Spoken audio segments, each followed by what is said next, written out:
Assalamualaikum warahmatullahi wabarakatuh. Perkenalkan nama saya Muhammad Rayhan Maula Akbar dengan NIM 241910201074 dari Fakultas Teknik Universitas Jember, Jawa Timur. Di mana di sini saya sekarang ingin menjelaskan tugas saya sebagai pengganti UTS pada mata kuliah Machine Learning kelas B. Di mana tugas ini diberikan tahap-tahap dari 1 hingga 12, di mana tahap ini akan berfokus pada menggunakan KNN untuk proses klarifikasi data, di mana KNN ini akan digunakan untuk mengubah dataset ini untuk mencari nilai-nilai seperti K optimal, hasil confusion matrix, evaluasi model, dan lain-lainnya. Yang pertama kita lakukan pada yang tahap pertama dulu, yaitu gunakan dataset publik. Di mana saya menggunakan dataset yang pertama, dataset yang saya gunakan adalah Mobile Price Classification. Kenapa saya menggunakan data ini? Karena data ini menggunakan hasil numerik semua, sehingga menjadikan klasifikasi saya menjadi lebih gampang. Tanpa adanya, misalnya kategori pada huruf, atau mungkin kategori nama-nama, dan lainnya.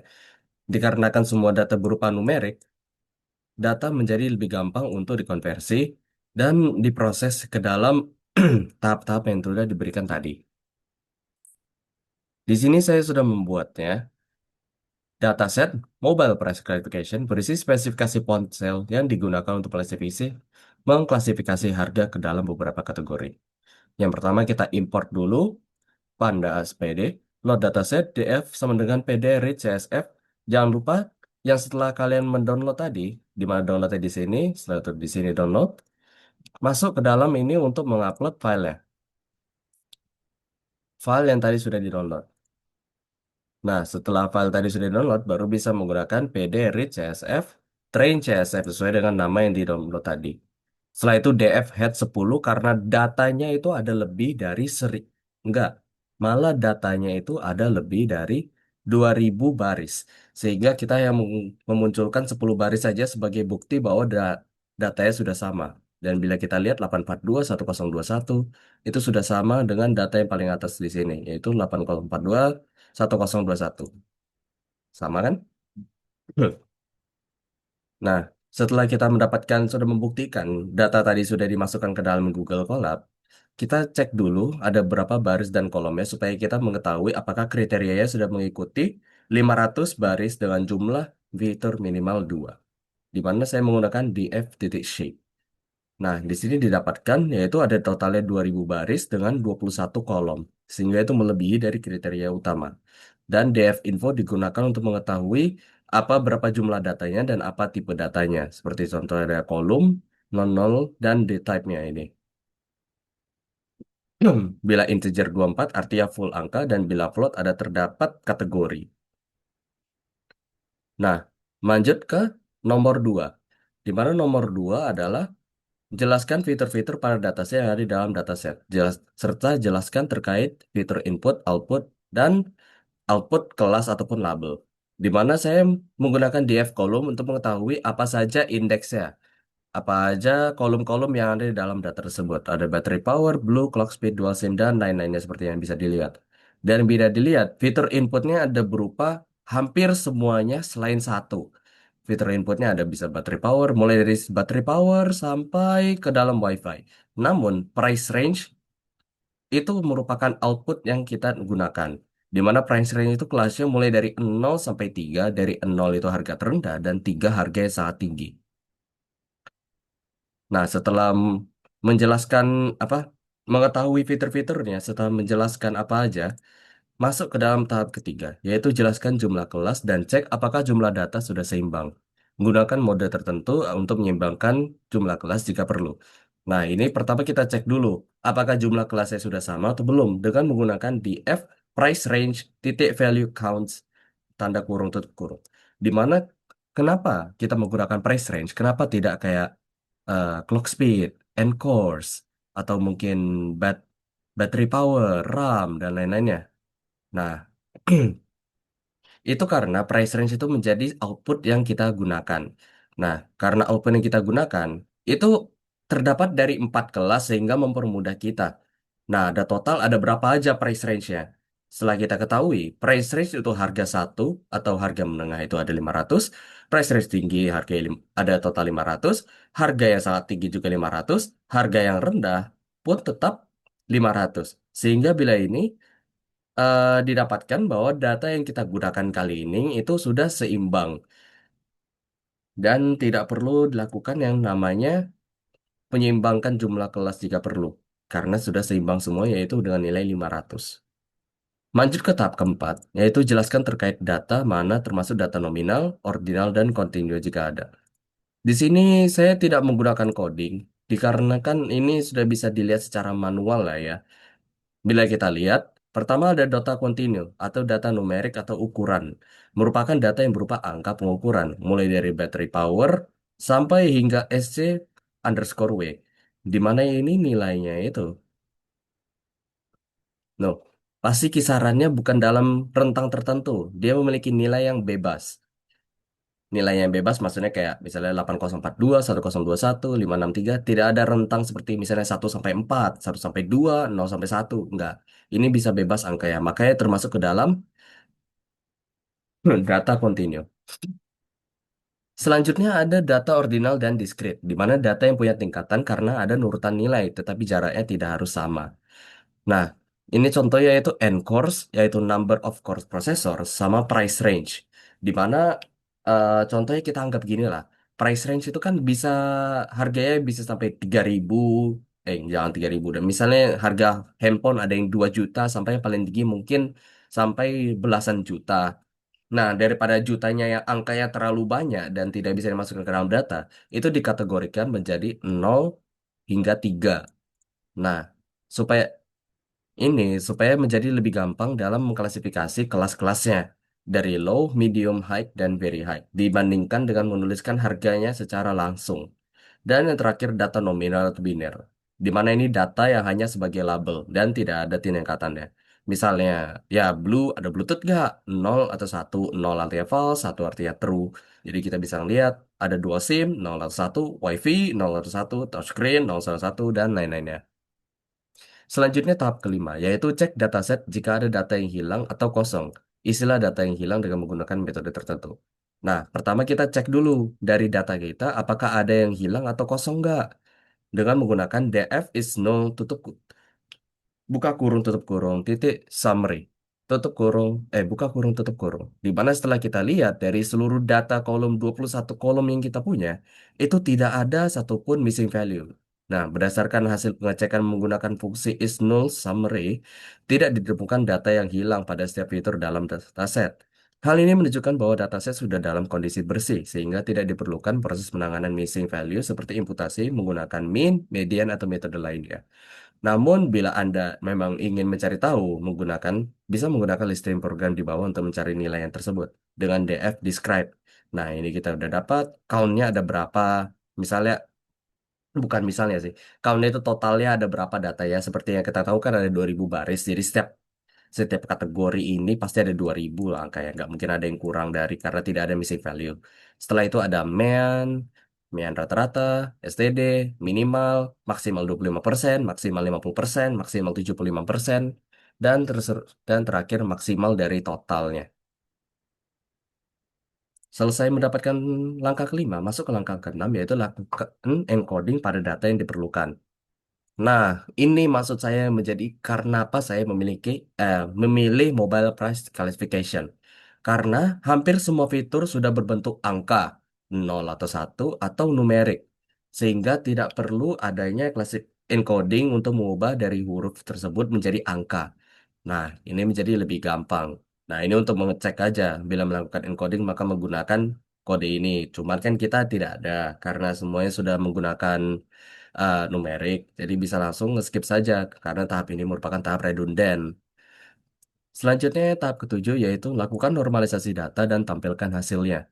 Tampilkan juga pair plot dan dataset dan dijelaskan maknanya. Di mana algoritma kakak algoritma KNN menghitung jarak antar data. Kalau skala fitur beda jauh, di mana RAM bisa sampai 8000 atau clock speed cuma 0 sampai 3, maka RAM akan mendominasi perhitungan jarak dan hasil menjadi bias. bila menggunakan coding di bawah, di mana X sama dengan Y sama dengan ini, dan lakukan normalisasi biasa dengan menggunakan metode standar scalar, yang dimana paling umum untuk melakukan proses normalisasi data. From sklearn, preprocessing, import standar scalar. Scalar sama dengan standar scalar, buka kurung tutup kurung. Xscale sama dengan scalar fit transform, buka kurung X tutup kurung. Nah, setelah dilakukan proses normalisasi ini, kita ubah lagi menjadi data frame lagi agar terlihat lebih rapi. Jangan lupa untuk impor pandas SPD. Jaga-jaga saja karena tadi udah di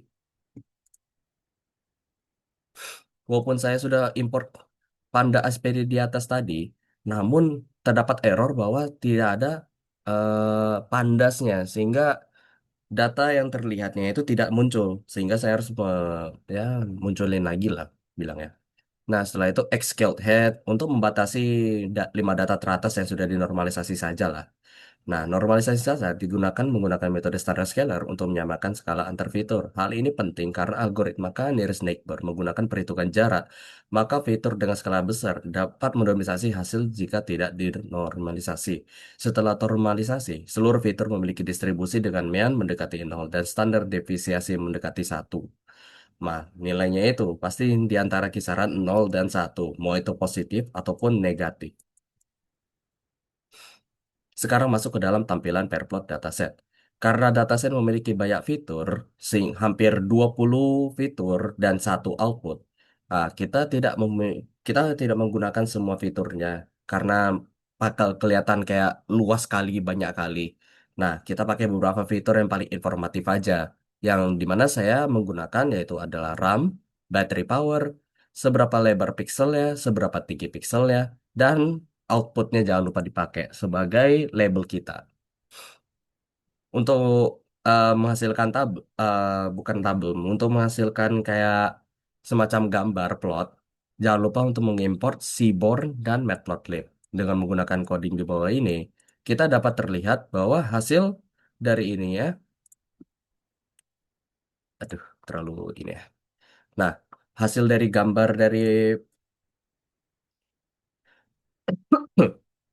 hasil dari Fireplot datasetnya ini menunjukkan gambar seperti ini.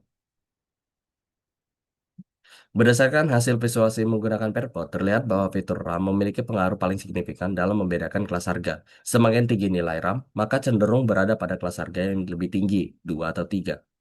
Nah, ini RAM, seperti kita lihat, yang titik-titik hitam ini itu adalah price range, 0, 1, 2, 3.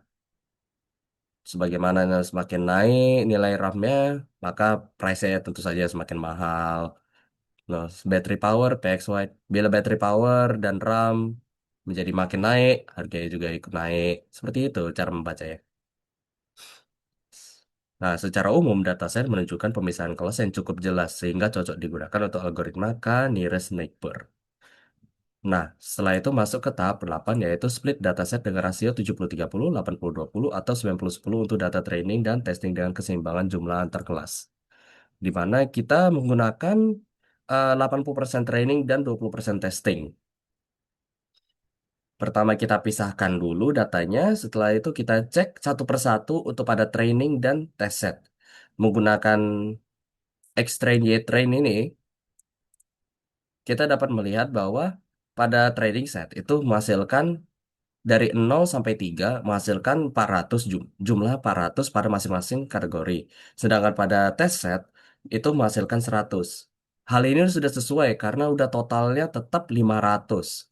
Totalnya tetap 500 dan 80% dari 500 adalah 400, 20% dari 500 adalah 100. Nah, sudah sesuai, bisa lanjut. Dataset dibagi menjadi data training dan data testing dengan rasio 80-20 menggunakan metode stratified split agar distribusi kelas tetap seimbang. Hal ini penting untuk menghindari bias model terhadap kelas tertentu. Dengan stratifikasi, proporsi setiap kelas dari 0 sampai 3 tetap sama baik pada data training maupun data testing. Selanjutnya tahap ke-9 yaitu gunakan algoritma KNN untuk proses klasifikasi data untuk mencari nilai K optimalnya. Untuk mencari nilai K optimal, kita import library KNN-nya terlebih dahulu. Setelah itu mencari K optimal dengan mencoba beberapa nilai K dan melihat akurasinya. Nah, ini merupakan metode yang paling gampang. Karena kita tinggal mencoba aja misalnya dari K range itu 1 sampai 21 itu menghasilkan akurasi berapa saja. Setelah kita tes dari K1 sampai K20, nah kita terlihat bahwa K19 sama K20 itu udah sama. Berarti K19 adalah titik poin yang paling bagus untuk berhenti. Sebagaimana yang sudah dilihat pada tabel ini, K19 dan K20 itu berada pada titik yang sama. Sehingga K optimal adalah 19. Bila Anda tidak tahu, K merupakan jumlah tetangga terdekat yang dipakai untuk menentukan kelasnya. Tujuan untuk mencari nilai K untuk menemukan keseimbangan terbaik antara akurasi dan generalisasi. Apabila nilai K terlalu kecil, maka model sensitif, mudah overfitting. Nilai K optimal ditentukan dengan mencoba beberapa nilai K dari 1 sampai 20 dan mengevaluasi akurasinya pada data testing. Nilai K dengan akurasi tertinggi dipilih sebagai parameter terbaik untuk model KKN dengan hal ini dilakukan untuk mendapatkan performa model yang optimal dan menghindari overfitting maupun underfitting. Setelah itu, tahap ke-10, tampilkan hasil confusion matrix pada data testing dan berikan penjelasan. Nah, untuk membuat confusion matrix dengan menggunakan hasil prediksi yang sudah dari model KNN terbaik di atas, yaitu KNN terbaik yaitu 19, menggunakan listing program seperti ini untuk menghasilkan confusion matrix seperti ini. Dari kategori 0 sampai 3 terlihat bahwa pada kategori 0 dan 0, artinya pada harga yang murah, handphone harga murah, itu terdapat 80 data. Namun bila 0 dengan 1 itu ada harga harga yang masih kategori murah, namun mendekati sedikit menengah. Dan 0 ke 2 artinya walaupun harganya murah, tapi spesifikasinya sudah mendekati eh, katakanlah seperti sudah high end tapi harganya masih murah. Itu ada satu. Dia begitu cara membacanya. Nah, pada kelas 0, sebagian besar data berhasil diprediksi dengan benar sebanyak 80 data. Meskipun masih terdapat beberapa kesalahan prediksi ke kelas 1 dan kelas 2 seperti yang tadi. Nah, terus kelas 1 yaitu medium cost atau harga menengah menunjukkan tingkat kesalahan yang paling tinggi. Noh, kita lihat 53 dibanding 53 adalah yang benar. Sedangkan tabu kesalahannya ada banyak, ada 20, 26, dan 1. Nah, di mana banyak data salah diklasifikasikan ke kelas lain, terutama ke kelas 0 dan kelas 2. Tuh, 26 dan 20. Hal ini menunjukkan bahwa kelas 1 memiliki karakteristik yang cukup mirip dengan kelas di sekitarnya sehingga sulit dibedakan oleh model. Nah, pada kelas 2 itu juga terdapat sedikit kesalahan, namun tidak separah satu, di mana yang benar ada 51 dan yang salah ada 19 pada harga 3 dan 27 pada harga 2. Sementara kelas 3 itu stabil di harga 3 tersebut sama seperti harga harga 0, di mana harga 3 memiliki mendekati ya 35 karena kan menengah ke atas dengan ke atas gak terlalu beda jauh lah. Sedangkan ini harga menengah cuma 5 dan harga yang murah tentu saja 0. Jadi bisa dibilang performanya relatif lebih baik dibandingkan dengan dasar data yang lainnya, meskipun masih terdapat beberapa kesalahan prediksi ke kelas 2. Dan yang terakhir yaitu tampilkan hasil evaluasi model berdasarkan beberapa metrik evaluasi yaitu akurasi, presisi, recall, dan F1 score pada classification report. Ya, sesuai dengan apa yang diminta, kita pertama import dulu library evaluasinya from scalar matrix, import classification method, accuracy method, precision, recall score, F1 score, dan confusion matrix yang sudah dari atas tadi. Nah, prediksi data testing yang dimana kita menggunakan nilai KNN terbaik yaitu y pred sama dengan KNN titik predict x test. Kita gunakan ini supaya sebagai klarifikasi sebagai penetapan dulu lah supaya nilai lebih gampang. Nah, baru masuk ke klasifikasi reportnya. Print classification report yang ini classification report y, test dengan y, pred y_pred dan menghasilkan data seperti ini. Bila Anda masih belum bisa melihatnya secara benar ya, kalau misalnya tidak ragu dengan diri sendiri, kita bisa hitungnya secara satu persatu dengan akurasi ya, ACC sama dengan akurasi score, precision sama dengan precision score, dengan Y-test, Y-pred dan average weighted, recall sama dengan recall score, Y-test, Y-pred dengan average weighted, Dan F1 sama dengan F1 score, ya test, ya prep dengan average weighted. Average weighted ini digunakan untuk mencari nilai yang paling standar keluarnya lah. Nah, berdasarkan hasil evaluasi model KNN, diperoleh nilai akurasi, precision recall, dan F1 score. Classification report digunakan untuk melihat performa model pada setiap kelas secara detail. Karena dataset memiliki lebih dari dua kelas, maka perhitungan precision, recall, dan F1 score menggunakan metode weighted average agar mempertimbangkan distribusi jumlah data pada setiap kelas. Hasil evaluasi menunjukkan kemampuan model dalam melakukan klasifikasi harga ponsel berdasarkan fitur yang sederhana. Sebagaimana yang sudah dijelaskan dari sini, dari tahap 1 sampai tahap 11 telah selesai dilaksanakan dan sudah dikumpulkan tugasnya ke dalam link, bukan link ya, bisa dibilang ke dalam Excel yang sudah disediakan. Nah, sekian terima kasih dari presentasi saya. Mohon maaf bila saya ada salah kata. Saya ucapkan terima kasih. Wassalamualaikum warahmatullahi wabarakatuh.